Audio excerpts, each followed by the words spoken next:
Up, y'all? It's been a minute. Fix this lighting.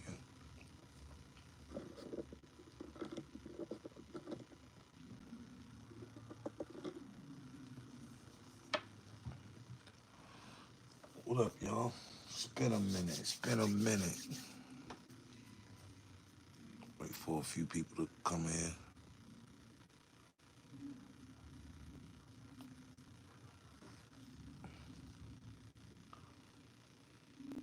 Cortez, what up, baby?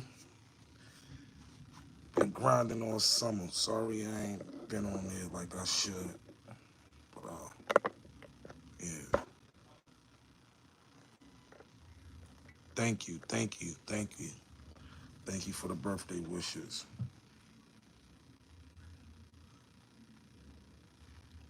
Oh, Jamel was good. Big Jerry's my brother.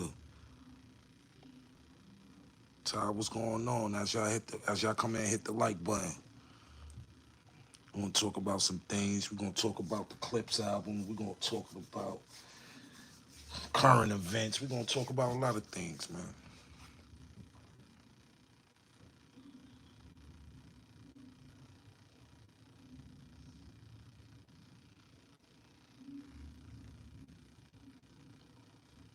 Yeah. Hold on one second, y'all.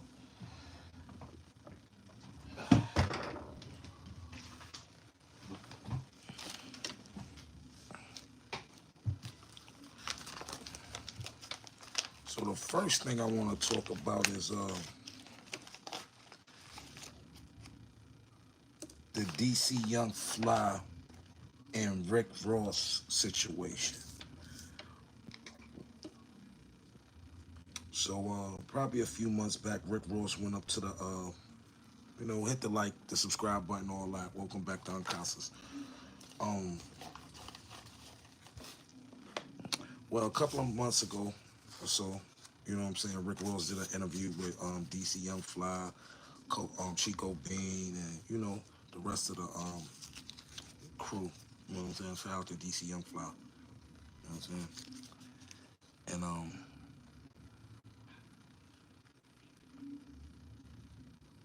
I'm gonna bring the stories back. I got y'all. But anyway, it was a episode where Rick Ross actually left off the show, and they was at Rory and Mel. Shout out to Rory and Mel, and they was interviewing DC Young Fly, and they asked him, did they feel disrespected? And DC Young Fly say, he ain't have no hard feelings, but he felt disrespected after you left the show without even telling him. That was disrespectful, and that's corny. You know what I'm saying? You don't come to somebody's show, say you got to use a bathroom, and if you got somewhere to go, let them know. Y'all only got 45 minutes to an hour. Let's do this, chop it up, make this professional, be professional. But when black folks seem they have a substantial amount of money, it seems like they feel like they don't have to respect you.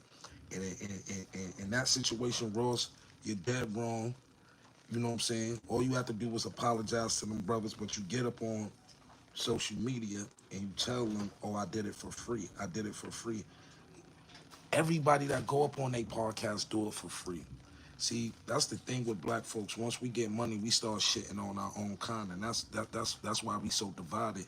That's why as a people, we're never gonna be where we need to be. It's only gonna be uh, a limited variety of people that's gonna reach these certain plateaus because of the stuff that we do to each other. We treat each other so horrible. Social media, everything. We treat each other horrible, and that wasn't classy, Rose. I thought you was a rich, classy nigga. That wasn't classy. That was some ignorant Miami-Dade County shit you did. You know what I'm saying? It ain't no disrespectful to nobody in Miami, but that was just some real hood, ignorant shit you did, and and not taking accountability for being wrong or being disrespectful to guys that been supporting you throughout your career. That's the problem. We get $1 over lunch money and we start treating people like shit.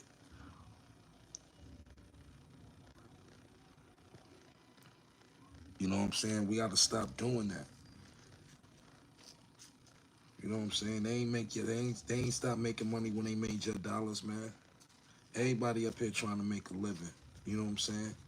That's why I had took a break from social media, from YouTube, because it just be too much going on. I don't feel like my positive outlook, far as doing media, even get looked at because there's so much bullshit oversaturating the good things on YouTube. You know what I'm saying? So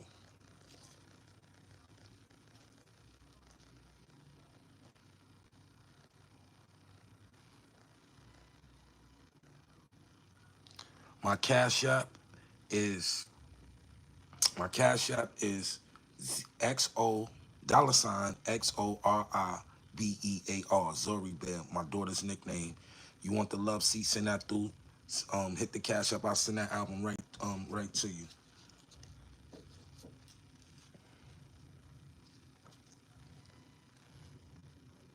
Blanco, what up, baby?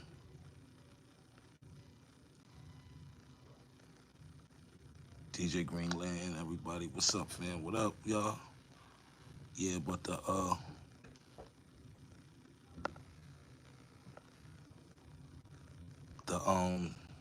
the actual cash app is XORIBEAR Zori Bear. It's for those that want to purchase the album. Much love to you too, man. But yeah, Ross, you was dead wrong for that, and you owe those guys an apology. Sometimes we got to get up off our high horse and take accountability for bullshit that we do to our own people.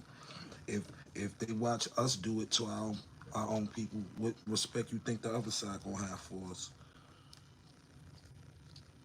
You know what I'm saying? Nothing but pies. Oh, the album is $20.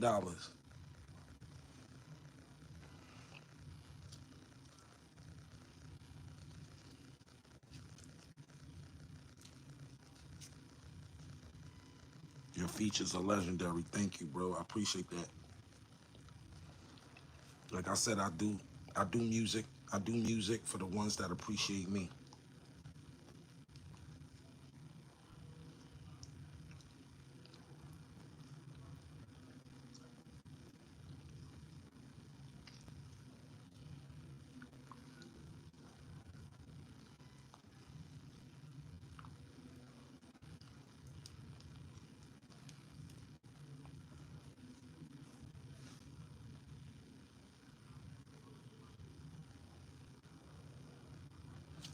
Flavor, some Slurpees, some Slurpees right now. Lemon sour, I mean lemon cherry Slurpees.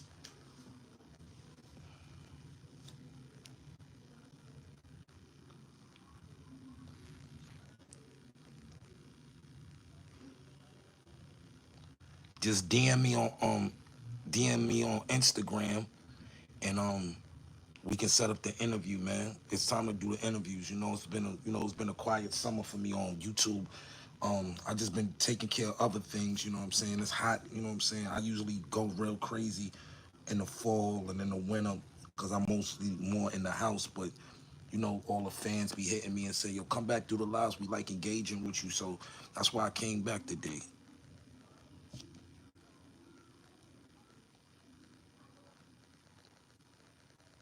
I seen it. As soon as I get off here, I'ma send it, girl. No problem.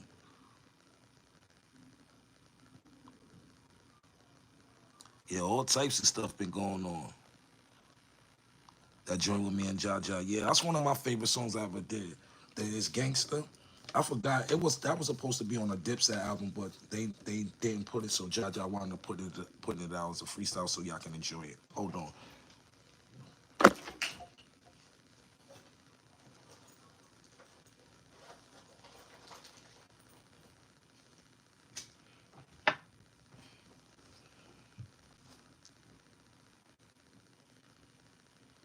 Nah, I'm gonna listen to Raekwon album a little later on tonight. I want to sit down, roll something up, and see what it is. Shout out to Raekwon. I'm mad I missed the last Wu-Tang concert. I never got to see Wu in concert. I've been good, man. I've been good, man. I've been good, man.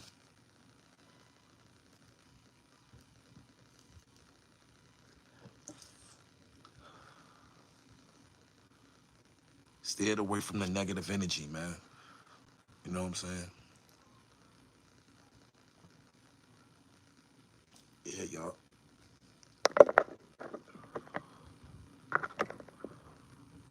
Make sure everything's straight. Can y'all hear me good? Is the audio good?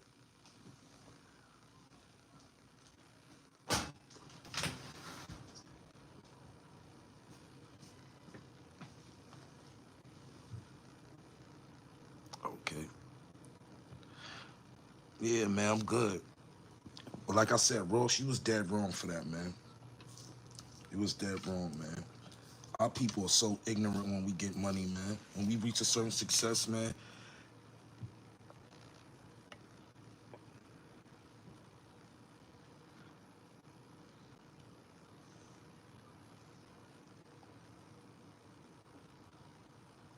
Yeah, I'm good, bro. Thank y'all.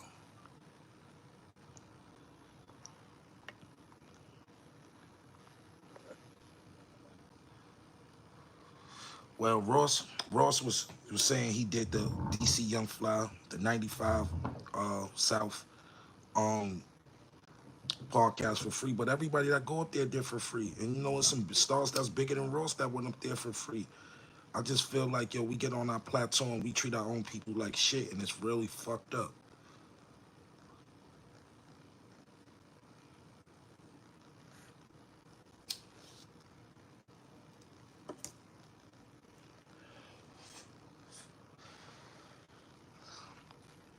Now, the Clips album, it grew on me. At first, I was like, but as I listened to it, classic material, man. They roll out and they album is so classic. Like you haven't seen a rollout like this for hip hop in so long. You didn't see somebody roll out. They did Tiny Desk, they did Colors, they did every media, social media or YouTube outlet that, you know what I'm saying? Like they roll out was like, it was worth the wait. Malice bringing truly lyricism back. Malice, Pusha T, always deliver, you know what I'm saying? But I'm just happy to see the brothers back together putting out classic music. This is a great album. That Birds Don't Sing, that song made me tear up every time I hear it. And if you got an album, if you don't got at least one song on there that make somebody feel emotional or connected to you, you're not doing it right. So that's why a lot of you guys that do music, it doesn't resonate. It doesn't go nowhere because it doesn't resonate to people. You gotta have music that resonates to a person feeling. As soon as I heard that, I start thinking about my grandmother, my aunt Ann, my aunt Gussie, you know, my uncle Junior, a couple of my friends that passed away. You know what I'm saying? Life, like death is a hard pill to digest. You know what I'm saying? And sometimes you just gotta stay focused, and you gotta sometimes you gotta really separate yourself from people that's no good for you. People that you support, they don't support you. Stop supporting them. People that ain't got that same that same sentiment for you. Stay away from them.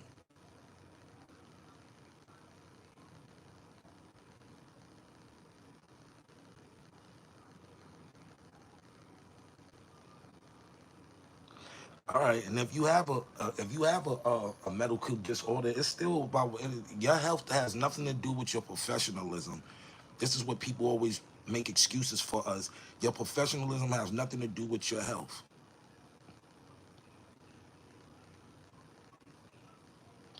and your team around you, whoever came with you, should have been professional. Telling Ross had a medical emergency or he had to go. It's just simple. It's just simple math. The way to do things, and sometimes the way we do things, I don't do everything always right.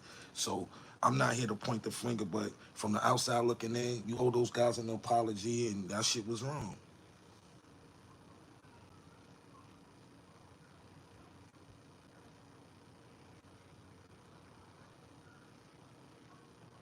All right, he had to use the bathroom, but he left after the show and didn't tell nobody. And then right after that, you went and did another podcast.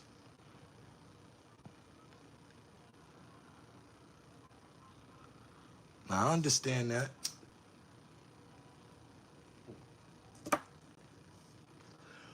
They make everything public except their health. They make their wealth, they make their cars, they make everything except their health public. Maybe if you tell people about your health, people that's going through the same situation, it might help somebody that's going through the same situation.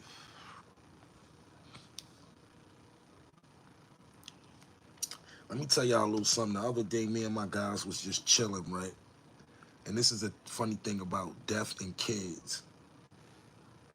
Because you thinking you're protecting them, but to protect a child nowadays is to be 100% translucent and honest. Transparent, my man, my bad for my diction. Yeah, no excuses, right? The other day, me and my guys, we were just sitting around chopping up, putting a few in the air. And last year, one of the guys, one of our guys, my man Killer, passed away. Rest in peace, Killer. My man Darnell Rich, right? So one of my best friend Aaron Puzo, his son asked him like, "Yo, where Killer at? That's my bro right there. Where he at?" And it kind of paused everybody that was in the cipher. You know what I'm saying? When he walked up to us and asked us that, you know what I'm saying? Everybody looked with like a wild look on their face because my bro had to tell his son that Killer went on a trip, and you know what I'm saying? And in my mind, it was like, I understand protecting kids, but we got to stop lying to these kids when we got to explain to them early about what life and death is. It's no such age that you can pick out and say that, oh, this is the right time to tell um, kids about life and death.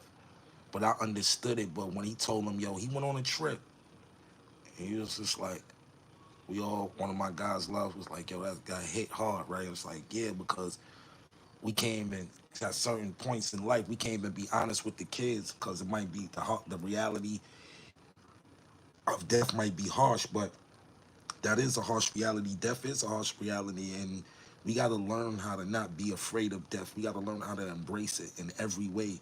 We can't be afraid to die. You can't be afraid of something that you know inevitable is going to happen. We are all born to die. We just go at certain ages and different times, but we got to learn as a culture how to explain death to our children and stuff like that, because lying to them is not going to make it any better, because it's going to get to an age where they ask for that person again, and you're going to probably feel that uh you're going to probably feel that hold on,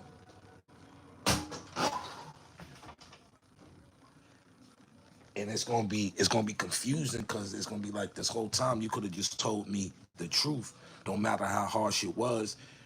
um we could have just, you know what I'm saying, but it's just like,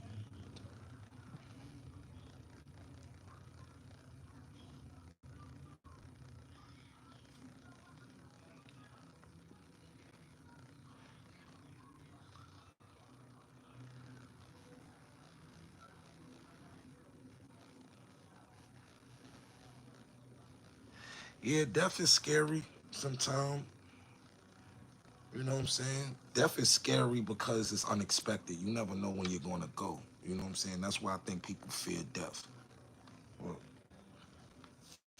you living right, you know what I'm saying? You got peace with God. And I ain't saying going to church or going to the mosque every Friday and Sunday and all that, because that's at your own will. But build a relationship with the Lord, man, no matter who you pray to. You know what I'm saying? Build your relationship with the Lord.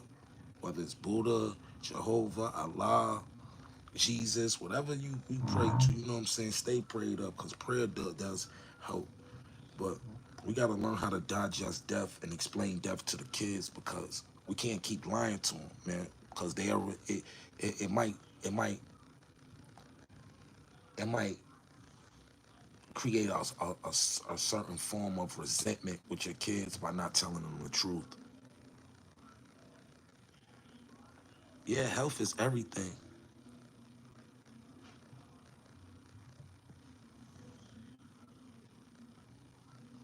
Yeah, the energy never dies. We all in a shell. This energy is gonna live forever.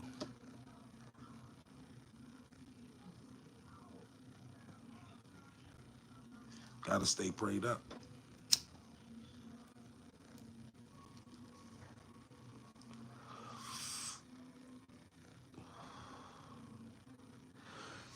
Yeah, shirts still on deck every day. This is a part of the Cranberry and Vodka line, the Vodka Club Society. You know what I'm saying? This is a short set. You know, legal drug money. You know what I'm saying? I stay doing the merch. You know what I'm saying? That's how I stay sane, doing stuff like designing merch and writing music. You know what I'm saying?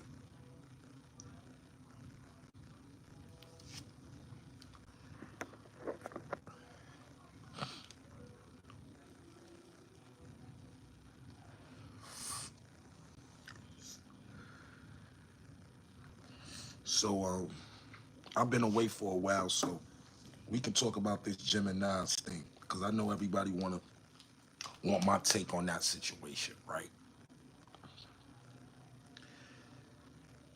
In that Jim and Nas situation, I'm gonna tell y'all this: your idol will always become your rival. You know what I'm saying? Because at a certain point, when you're in the music business, right? And I'm not saying to all, to some, when you get in the music business, a certain part of you, and like I said, not everybody, a certain part of you stop being a fan. A certain part of you make you feel you equal to these guys that put in work 20 years before you even stepped in the game.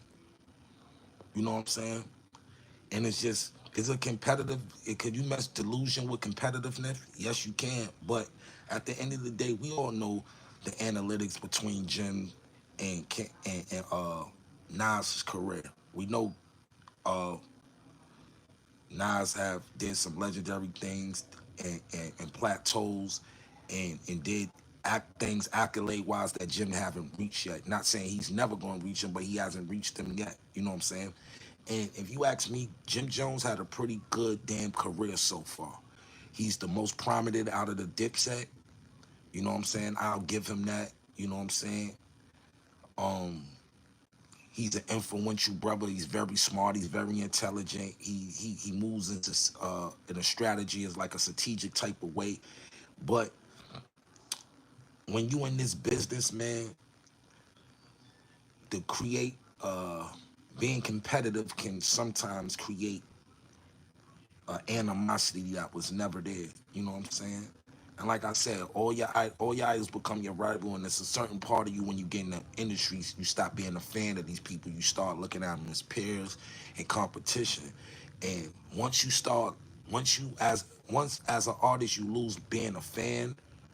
That's when the trouble starts. I'm gonna always be a fan, no matter how um I bond with a celebrity or whatever. You know what I'm saying? I'm gonna always um respect Jay. I'm always respect Cam, Nas, LL Cool J, Ice T, all the ones before me.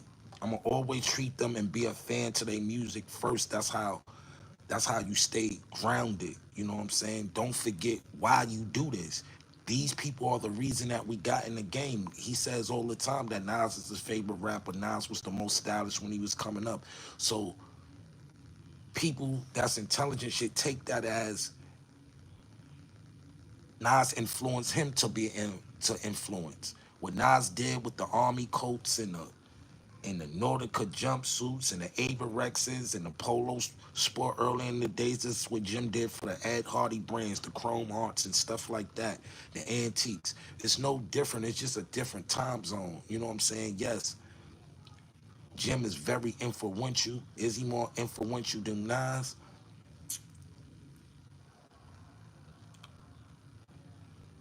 Maybe in aspects, but overall, no. You know what I'm saying? And like I said, Jim is a hell of an artist. You know, he came a very long way. You know what I'm saying? He's the most active out of the Dipset, and I'm proud of him. You know what I'm saying? I just pray that he just stays consciously, humbly conscious, and keep his competitive juices running, and you know what I'm saying, to keep working. You know what I'm saying. You know, sometimes we as the mediators, the ones that watch this, the people that's on the inside, outside looking in, go a little too far about situations. Sometimes you got to understand people are just doing things for clickbait. Some people are just doing things for relevantness. You can't always take things with a grain of salt. You know what I'm saying? You just got to know how to play the game and play the game the way it's meant to be played. You know what I'm saying? A lot of people ain't gonna tell y'all the things that I come up here and tell y'all because they still on that mentality. The game is to be sold, not to be told. You know what I'm saying? You know what I'm saying? And if a person can't afford the knowledge, does that mean he shouldn't have it? You know what I'm saying? And that's another saying that I feel that it just keeps us in a bond.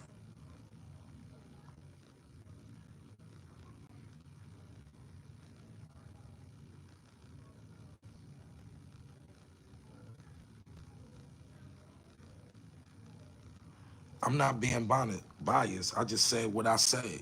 Like y'all get up here and type, and y'all don't read or y'all don't listen. Like I said,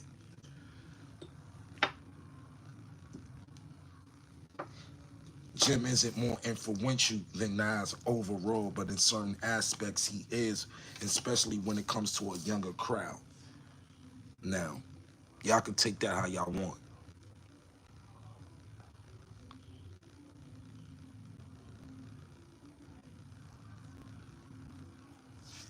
And I don't say Jim is being corny. I'm just saying, I'm gonna tell y'all Jim is just doing what the fuck Jim wanna do. Y'all gotta stop taking whatever another man's emotions so hard. Y'all be acting like y'all related to Nas or related to Jim or like, yo, this is all this shit is propaganda. All of this stuff is entertainment. Take it as entertainment, like cartoons, wrestling, the Cosby Show, video games. All this shit is entertainment. It's meant to entertain you. When you indoctrinate your life so much into entertainment, that's when you become a zombie towards what they use forever to control us, which is media, propaganda, fear mongering, all this stuff. That's why I don't watch the news. That's why I don't watch. I like, you know what I'm saying. People get too caught up into things that you can't control. Once your mind is structured to a certain frame to where your mind is thinking about things you can't control, that's when you lose control of everything. I don't worry about things that's out of my control. I worry about the things I can't control. If I can control things, what am I worried about it for? It's inevitable. I can't stop it. I can't start it or stop it.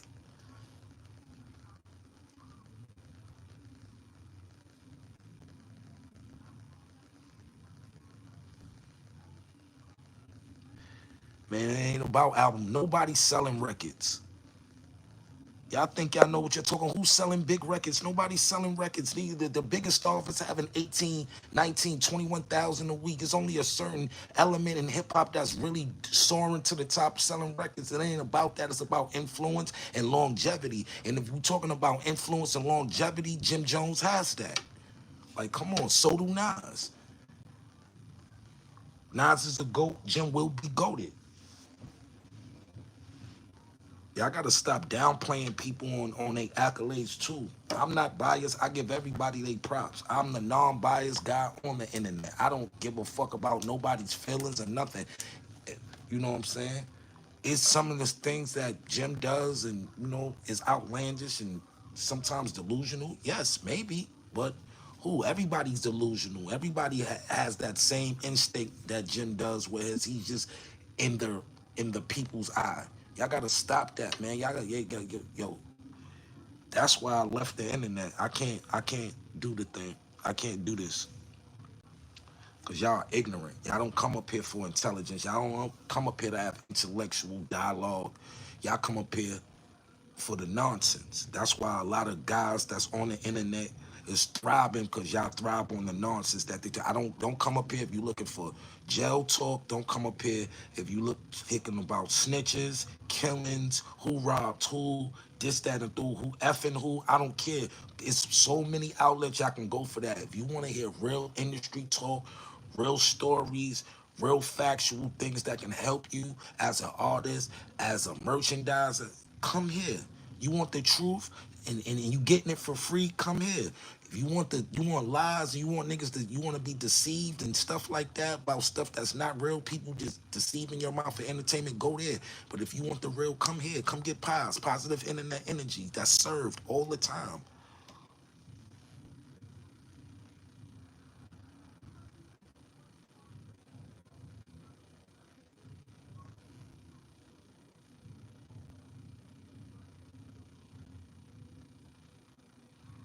I don't gotta be right all the time, and I'm not here to have back and forth dialogue. So get up out of here. Bye.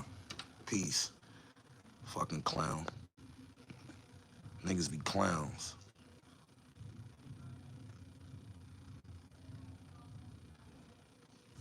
Always talk from a non-bias. Niggas be clowns. I don't have time to go have dialogue with imbeciles.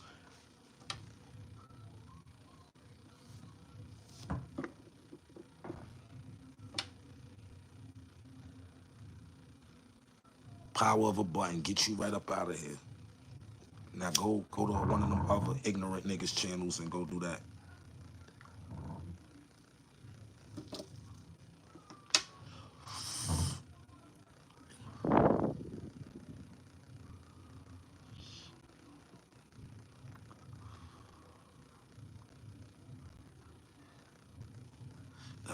They gonna understand when I keep blanking y'all out and blocking y'all and getting y'all off my channel. Y'all will understand I'm not here for the ignorant back and forth dialogue. I like to have back and forth dialogue that I can learn something from. If you just trying to get your point across or something, I don't never want to be right. You know what the thing is like? I like to be more wrong than I do right. You know why? Because when I'm wrong, I'm learning something. If somebody's teaching me something, I don't always want to have the answer. I want to learn. Like, I don't know everything. You don't know everything. The world doesn't know everything. You know what I'm saying?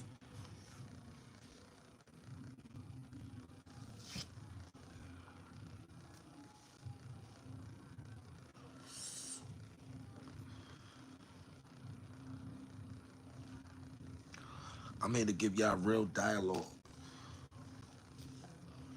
real knowledge. I don't come up here asking for super chats, none of that. I rarely get any of that. You know what I'm saying? I ain't here for that. A lot of people is here for YouTube for the bag. If the bag comes, it's cool. I'm here to give y'all deep conversation and maybe you can learn something. Yes, that's a fact. It's never to be right. It's about understanding and overstanding dialogue and paying attention to details and stuff. But like I said, Pusha and Malice, they definitely delivered a great album, great rollout. This is one of the best rollouts I've seen since like Kanye and 50. You don't see rollouts like this in hip hop no more.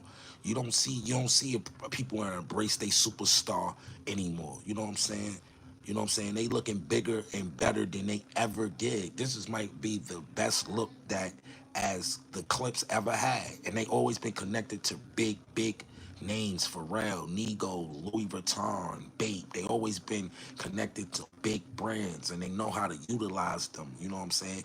When you're artists nowadays, you cannot drag your feet. You got to put a team around you that want to see you win. If you don't have anybody around you that want to see you win, why are they around you?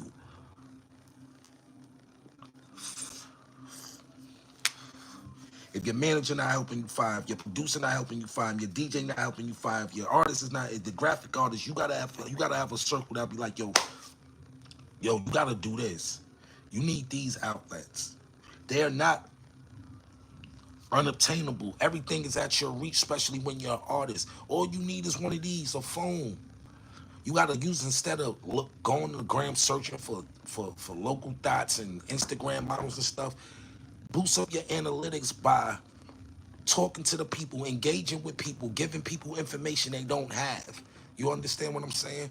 And people don't like to share information and enlighten people because they want to keep you blind, deaf, dumb, and blind to the facts of whatever business that you in. For so long, I lost in the music business because I didn't have the knowledge. If I had the knowledge that I have now, when I was 21 years old, I'd be a very, very wealthy person. I didn't come from the informative information era. Y'all come from the informative information era where y'all can get everything. They teach you everything. Tutorials. I wish they had tutorials. I learned everything by watching and learning and being and putting myself around. I learned how to heat press. I learned how to weave vinyl. I learned how to design. I learned how to do all these things on my own, and I took everything. I took and the way I design clothes and stuff like that is unorthodox. Whatever that I know how to control and use, I use it to my best ability, and I put my best foot forward. You got to understand, nobody is not going to give you nothing. People will grant you opportunities, but when they grant you opportunities, you got to wait for them to push the button on certain things. So that's why you can't sell yourself short.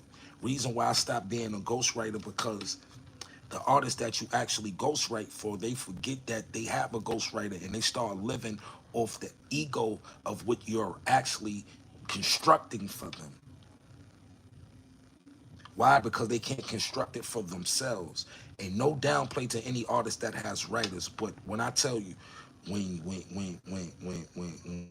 you have writers and they're constructing and creating an image around you, listen, because if you knew what you're supposed to know and was a true artist, you wouldn't need writers. You know how to do this all on yourself. So the people that needs assistance when it comes to making music and stuff, listen to your writers, listen to your producers, because obviously they know something you don't. And when you're being hard-headed and deceitful and like some people, like they just grab the music that you create for them and run off, and they run off and they go and they act like they this person that you created. And when they by themselves, they create. I can go to the studio by myself with just an engineer. I can produce my own record.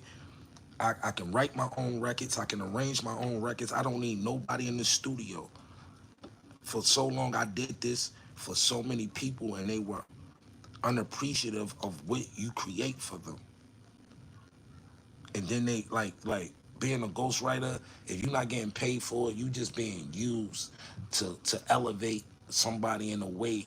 Because when they take off, you can write something for a person, and they can actually catch traction from something that you wrote, right? Once they get that traction and that litness and that attention, they run off. But they forget you still need more material. You still need more material. And they forget that because they so people be so thirsty for the attention instead of uh, the longevity that's in the game. A lot of artists that just want to be lit. They want to be at every event. They just want to be lit. They want to be seen. They don't want to actually put in the work. They don't put in the work. They don't put in the work. And that's why you see artists come and go. They don't want to put in the work. An artist that I seen work and bust his ass, Basswag. Shout to Basswag. Big Queen, shout to Queens. Niggas is working. You gotta work as the artist. You can't, the music gotta be consistently made for you to stay above ground.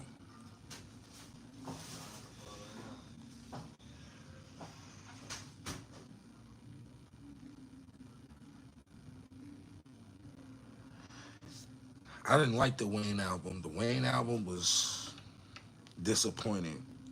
And that's all I'm going to say with the Wayne album. You know what I'm saying? Because that's family. Shout out to Tune. You know what I'm saying? It wasn't what I expected, and maybe the next one will. You know what I'm saying?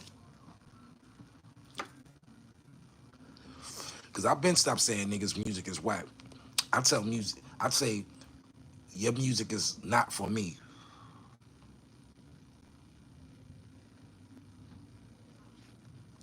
Backstreet's working on Drug Dealer's Dream. I'm not rushing no projects to fall on dead ears. When the project is ready, y'all will get it. A lot of people still ain't received Love Seat. And Love Seat is a vibe right now that y'all need. If you don't got Love Seat, hit the Cash App up at $XORIBEAR, and you will receive your digital copy of the Love Seat.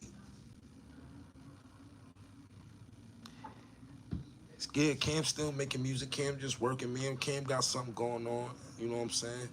Working. You know what I'm saying? And when the time is right, I'll let y'all know exactly what we're working on. But until then, yeah, Cam, congratulations to Cam. Congratulations to Sin City, uh, Stat Baby, Mace, everybody over there is what it is. My man Bezo, Bryant. What Cam doing right now is putting his people on to empower them financially. And once you empower your people around you financially, that's what power is. A power is not one man sitting at the top of the table and you feeding everybody around you constantly, because nobody's not gonna learn how to feed themselves. But when you sit at a table and you actually put the menu book out and guide them to how to create this and how to create these revenue these revenue these income revenues and stuff like trends of income and stuff like that, you gonna have a happier crew. You know what I'm saying? You gonna make more money, and hopefully, what you taught them, they will teach somebody else. That's what the game is about. Somebody being a head start. It always starts with one, and it's up to that person to share his knowledge and partially his wealth, because the wealth is knowledge. So you share your wealth to obtain more wealth by putting other people in the same financial loops that you're in. If you have a rich crew and you get fucked up, you can get a little bit from him, a little bit from him, a little bit from him, and you be back on. And when and once you get back on your feet rolling, you can pay those people back. And it'll always be a cycle like that if you learn how to form a team. A team is like, let me tell you what happens when you have a bunch of dudes around you. Let me tell you what happens when you have a bunch of dudes around you and you the only one eating. People start resenting you. People start complaining. People start being entitled. People start stealing, physically stealing. You know what I'm saying? If a guy constantly seeing you with 20, 30,000, 40,000, and he ain't getting none of that, and you put that money down, don't expect for that 40,000 to be 40,000 when you turn your back, because people can't wait. This game is meant for you to be slipping, to get caught slipping. Everybody, like, especially when niggas ain't eating, they want to catch you slipping. And when you slipping, people sneak thief. They niggas start like, yo, it's crazy, bro. It's crazy. I done seen, I done been around wealthy people, and I was always taught, don't touch something that's not yours. You know what I'm saying? And fortunately, by the grace of the God, any situation I ever been in, I always been financially stable to handle me. You know what I'm saying? I wasn't a financial burden to nobody I was ever signed to or did any business with. Not Jewels, not Shice. I was always a hustler and was able to put my best foot forward and to stay above water. Not being rich, not being wealthy, but staying above water, keeping the cycle of currency coming in. Whether it's $10, 100,000, $1,000, $10, $2, a penny. Anything that you made today is better than what you had yesterday. And that's what people don't understand. Yep, that's when the sneak thieving begins. Yep.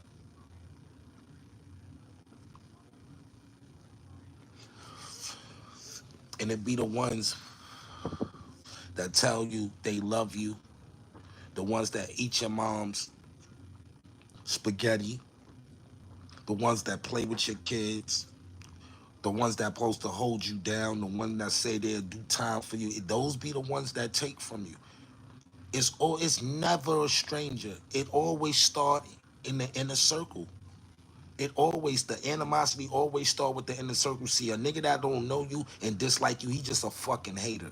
That's just hate. That's just plain unadulterated, uncut hate. Now, a nigga around you and he just got animosity and he not telling you, that's a dangerous man, because you never know what he thinking, because he's always smiling in your face. See, me, I know how to separate my thing. Like God puts me in a state of mind, in a realm with tunnel vision to where I can cut any situation off.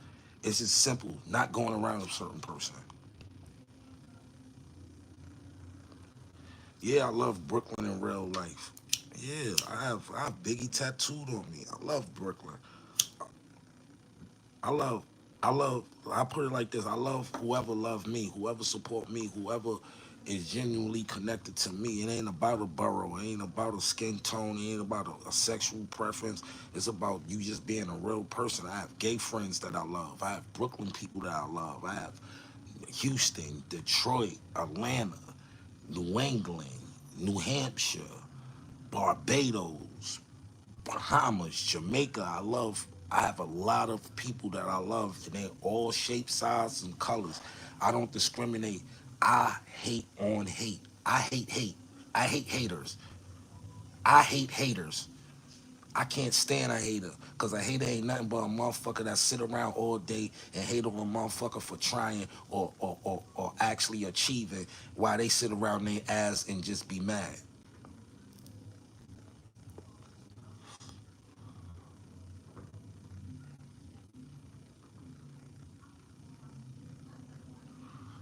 Yeah, it be the ones that be around you every day. Yeah, can't forget Philly. You know what I'm saying? I love Philly, but what's going on in Philly is fucking yo, Philly. I'm talking to y'all, bro. That's supposed to be the city of brotherly love, bro. That shootout that had damn near 150 shots, bro, with three people died. Come on, bro. And let me tell y'all something, these guys with these switches, man. A switch is not good for a gun because it's not accurate. It just spitting a lot of bullets at a very fast rate. You know what I'm saying? That's why they make them illegal. Like y'all, like we gotta stop killing each other.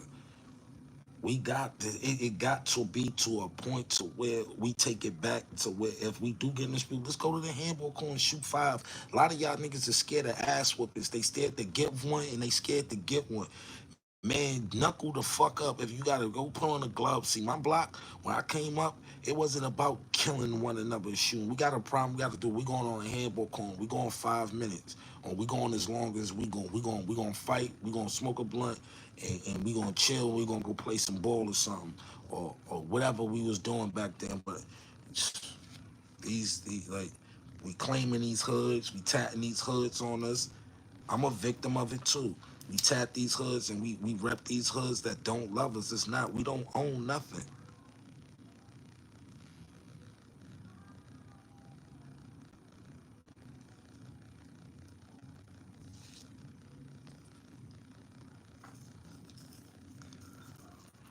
Man, what I tell niggas every day, man, you're only gonna be as great as your crew. If your crew thieves, underhanded, backstabbing bastards, that's what you gonna be. You only gonna observe the energy that you're around. You're around classy, luxurious, intellectual energy, that's what you're gonna be. And it's not easy to get in these doors and these circles. It's a hard, it's work. That's what work is. It's not about being easy. Because if it was, everybody would have a job and be prospering in that way. But sometimes we got to understand our purpose and tap into our given talents. Because everybody has a talent, you just have to tap into it. And I have so many talents that I've tapped in, and I have so many talents I didn't tap into, and I'm gonna start using them because God not giving you anymore. Everybody has a talent. Some people might have the gift of gab, sewing, making beats, rapping, singing, dancing, athleticism, weightlifting, this fishing. It's all type of professions. It's all type of talents. It's all type of things that you can get your accolades and your wins from. You just have to tap into them.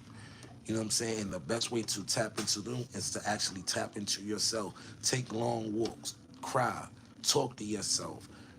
Motivate yourself. Self motivation is the best motivation. If you can't motivate yourself, don't expect for somebody else to motivate you. If you can't inspire yourself, don't look for someone else to inspire you, because the person that you look that's inspired, they look for someone else to get inspired too. But they also were self-inspired. You know what I'm saying? You have to self-inspire. You have to get up and be like, yo, today I'm gonna do this. Even if it's the smallest thing. It's simple and plain. Sometimes we make life a little too hard. You know what I'm saying? Sometimes we make life hard. You know what I'm saying? Sometimes we complain about shit. Right? Another thing I want to talk about. The Nicki Minaj thing. I'm gonna say this as nicely as possible. Y'all gotta get a grip over there at Young Money, man. Or whatever y'all sign to. Y'all gotta get a grip, because y'all crashing out, and y'all fell into the pressure of the industry. You know what I'm saying? And it's just like, yo, we've never seen something as this magnitude, as something as a diss record to where people are actually sawing. Yo, people have been getting, all right, for instance, 50 been riding on Ja Rule for 20 years, right? Actually put Murder Inc. out of business by consistently attacking the image, the magnitude of your celebrity, your street cred. That was constantly attacked, and he cracked it to where, after a while, Ja couldn't Ja couldn't fight with 50 in that round, right? Never seen Ja Rule do a lawsuit, character defamation, none of that, because this is a competitive sport. This is a competitive sport. And we all know this comes with wins and losses. Sometimes people wins, sometimes people lose. But we don't put lawyers or gather up lawsuits because somebody lyrically or verbally said about you. Pac did it, Nas did it, Jay did it, Beanie did it, Kiss did it. Nobody never put no lawsuits, no matter how despicable the allegations was. Puff ain't even sued none of the guys, or no, or nobody that put allegations on him. So when people throw negative energy at y'all and y'all go to these abilities, y'all just making the whole industry and the whole rap thing just look corny, and it's just dying out. Like music, like if the clips ain't dropped, music was in a chokehold.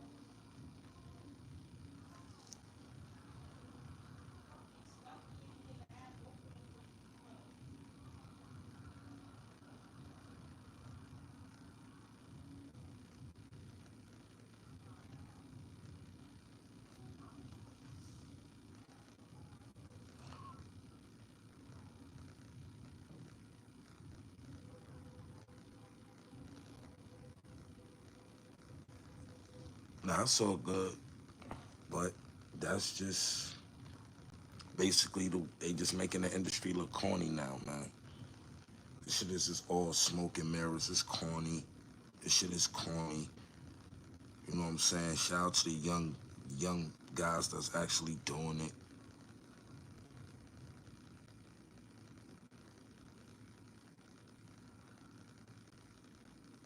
Or because it seems like the game really turned into WWF when Casely said that. God bless his soul. When Casely said that shit years ago, I forgot what DVD it was on.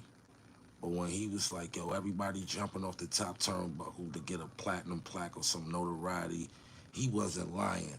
And he said it like he called it because now, back then, our social media was MySpace, Black Planet, wasn't no Instagram, wasn't no TikTok.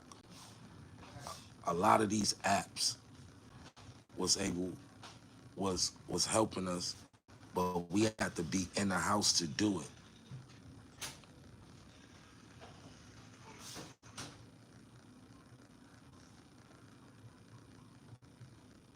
Yeah, New York is having a we on an uprising of good music. We can bring the so we gotta like the let me tell you about New York. New York culture died, and you everybody know New York music culture starts from the streets. And if the streets doesn't have the pulse or the thumb on the button of the music industry, shit dies out. New York nightlife died out, the culture died out, the streets died out, the money dried up. It moved south a long time ago. So what the New York artist is doing now is actually trying to bring fever back to the city like it was in the 90s. Not saying it will ever be there, but long as we like you gotta think guys like Jim Jones and Fab and Kiss and Fat Joe and Busta Rhymes, these guys are still keeping a hind's eye for people to keep their eyes on New York. A lot of the drill rap died out because it a lot of the DJs that you actually need stopped promoting it. Shout out to Drewski. And I respected him for doing that because we're just we just as bad as the ones that's actually committing the crimes if we're promoting this music knowing it's coming from a negative, evil, demonic state. So if we don't promote that, it will die out. The drill music scene is very, very small now. And the ones that will survive from the drill music era, which will be very slim, they are going to learn how to cross over and project that same energy that they was doing in drill, that they would find another genre of music to do. Hold on 1 second, y'all.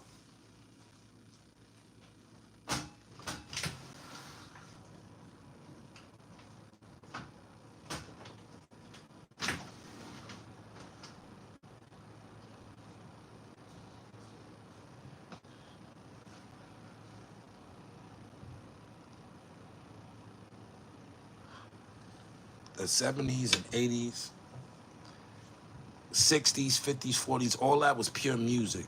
You know what I'm saying?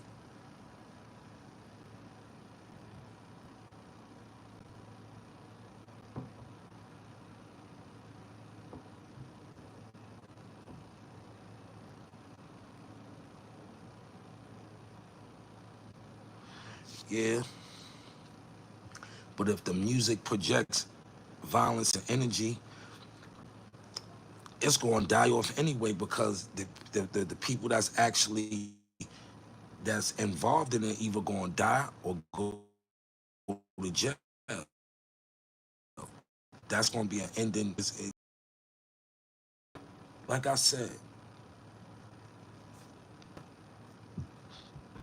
I was put on to a lot. Like my guy franchise, he put me on to a lot of the Chicago culture, as far as the drill rap, with like Dirk and all them, because I never really listened to them. Like I'm a more Bump J, Lupe Fiasco, Common, Twister, Crucial Conflict. That's my era of Chicago music. You know what I'm saying? Do or die.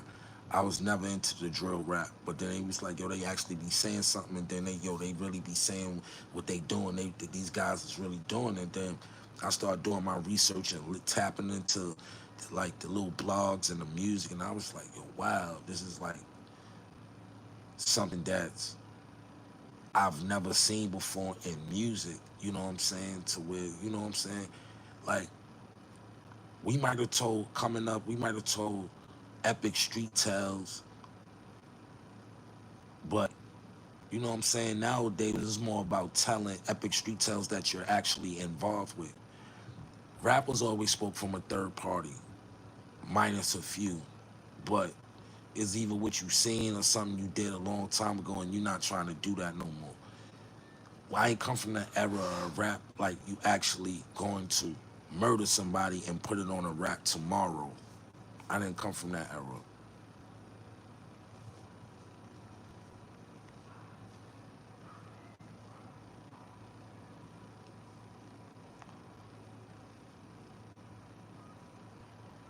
Goody Mob. Yeah, I come from pure hip hop. I come from pure R&B. You know what I'm saying?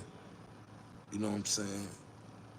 The R&B genre really died out. It was way more R&B artists that was on the forefront in my day than it is now. Like, you actually got to go look for R&B. Like, you got to go look for it. Like, you got to go search for R&B.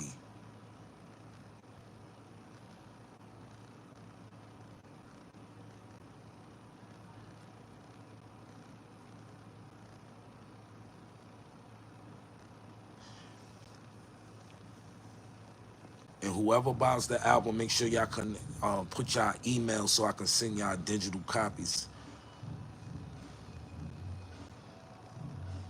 But we been here an hour, man. I'm closing out. I'll be back later on tonight. Y'all already know what it is. It's your boy Casa. And we'll talk a little bit later. I love you.